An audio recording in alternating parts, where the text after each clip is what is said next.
जिस सफ़र की शुरुआत करते हैं वो मंजिल भी पा लेते हैं। बस एक बार चलने का हौसला रखना ज़रूरी है, क्योंकि अच्छे इंसानों का तो रास्ते भी इंतज़ार करते हैं। आजकल दुख के समय अपने भी अपनों के साथ खड़े नहीं होते, क्योंकि हम जज्बातों से ज़्यादा पैसों को अहमियत देने लग जाते हैं। कलयुग की दुनिया है, सब कदर उसकी नहीं होती। जो सच में रिश्ते निभाता है, कदर उसकी होती है जो सबसे ज़्यादा दिखावा करता है। अगर आपके शरीर को दौड़ाना है तो स्थान की ज़रूरत पड़ेगी, स्पेस की, लेकिन अगर आपके मन को दौड़ाना है तो स्थान की कोई भी ज़रूरत नहीं, समय काफ़ी है। इसलिए आप सपने में भी दौड़ सकते हैं। सपने में कोई स्पेस नहीं होता, लेकिन टाइम होता है, समय होता है, सपने में भी दौड़ सकते हैं।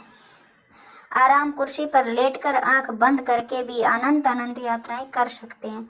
वे यात्राएं वासना की यात्राएं हैं और समय में घटित होती हैं।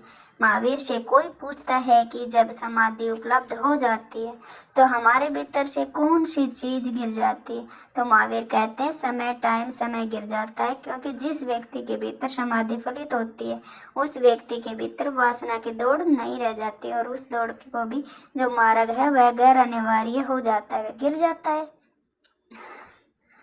लाओ त्से का वैराग्य हुआ वृक्ष से गिरते हुए एक सूखे पत्ते को देखकर। सूखा पत्ता वृक्ष से गिर रहा था।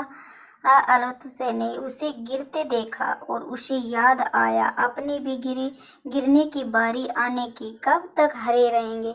यह वृक्ष का पत्ता अब तक हरा था, कल तक हरा था, रस से भरा था। पक्षी इसके आसपास गीत गाते थे, मधुमक्खियां भिनभिनाती थी, भंवरे डोलते थे।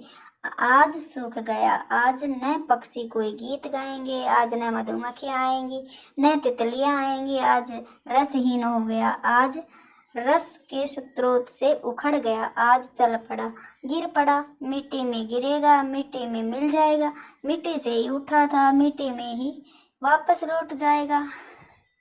लातों को दिखाई पड़ा, हम भी क्या हैं, आज हरे कल सूखे, आज मदमाते, यौवन में कल सब खो जाएगा, कुछ बचेगा नहीं।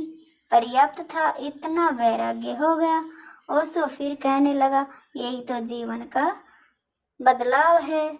जो जवान है वो बूढ़े होंगे, बूढ़े होंगे वो मरेंगे, मरेंगे फिर जन्म लेंगे, यही तो निरंतर बढ़ता है। यह है गीता का ज्ञान। भीष्म पितामह ने श्री कृष्ण जी से ये पूछा, जल से पतला क्या है, भूमि से भारी कौन है, अग्नि से तेज क्या है, और कौन है काजल से काला?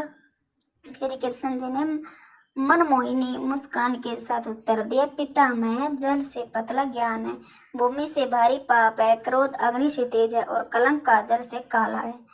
कीचड़ में पैर फंस जाए तो नल के पास जाना चाहिए, अगर नल को देखकर कीचड़ में नहीं जाना चाहिए। इसी प्रकार जिंदगी में बुरा समय आ जाए तो पैसों का उपयोग करना चाहिए, मगर पैसों को देखकर पूरे रास्ते पर नहीं जाना चाहिए।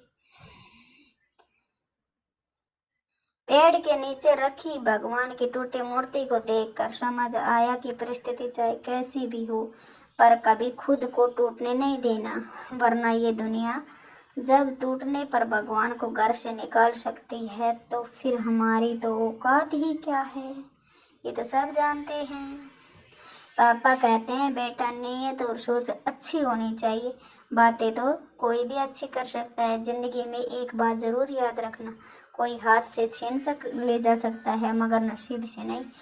सब कुछ खोने के बाद भी अगर तुम्हारे अंदर हौसला है तो समझ लेना कि तुमसे कुछ भी नहीं खोया है। गुजरी हुई जिंदगी को कभी याद ना कर, तकदीर में जो लिखा है उसकी फरियाद ना कर। जो होगा वो होकर रहेगा, तो कल की फिक्र में अपनी आज की हंसी बर्बाद ना कर। हंस हंस मरते हुए भी गाता है और मोर नाचते हुए भी रोता है।